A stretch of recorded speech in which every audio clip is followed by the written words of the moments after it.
दोस्तों, राजस्थान में सरकार तो बीजेपी की है, लेकिन प्रदेश में एक ऐसा नेता भी है जहां पर लोगों को ज़रूरत पड़ती है या सरकार को झुकाने की कोई बात होती है तो वहां पर सबसे आगे खड़े रहते हैं। उनका नाम है भाई साहब हनुमान बेनीवाल।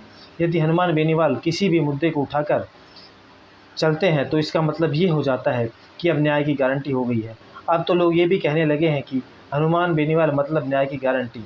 अब आप देखिए कि लंबे संघर्ष के बाद एसआई भर्ती को रद्द कराना हो, फिर अब ये चित्तौड़गढ़ में जिस प्रकार से सूरज माली की ज़ोरदार पिटाई हुई तो उसको न्याय दिलाने के लिए लोग 15 दिन से धरना स्थल पर बैठे थे, लेकिन कोई सुनाई नहीं कर रहा था।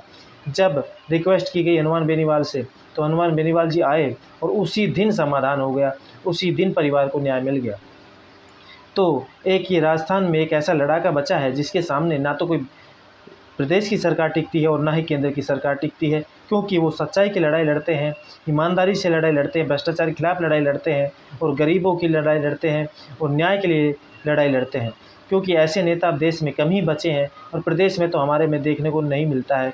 क्योंकि अशोक गहलोत जी भी धरना स्थल पर आए थे, लेकिन उनकी भी कोई सुनवाई नहीं हुई थी। लेकिन जैसे ही धरना स्थल पर हनुमान बेनीवाल जी पहुँचते हैं तो डीएसपी, एसपी सब आ जाते हैं और तुरंत न्याय की प्रक्रिया पूर्ण हो जाती है और वहाँ से धरना स्थल से ही धरना समाप्त हो जाता है।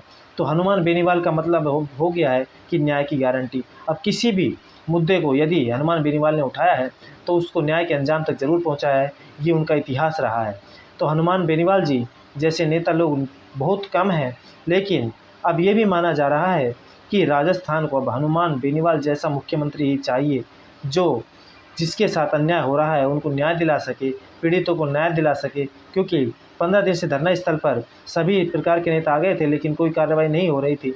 लेकिन हनुमान बेनीवाल जी के आने के बाद जिस प्रकार से त्वरित कार्रवाई होकर न्याय मिलता है, तो ये एक देखने योग्य बात है और सराहनीय बात है। क्योंकि बंदे में कोई ना कोई दम तो है, जो बिना किसी के विधायक होते हुए भी सरकार का हिलाने का दम रखता है, सरकार को झुकाने का दम रखता है, और ये केवल हनुमान बेनीवाल जी ही कर सकते हैं। तो प्रदेश में एक ऐसा नेता है हमारे में जो प्रदेश की जनता के लिए लड़ता है और ना कि अपने निजी स्वार्थ के लिए लड़ता है।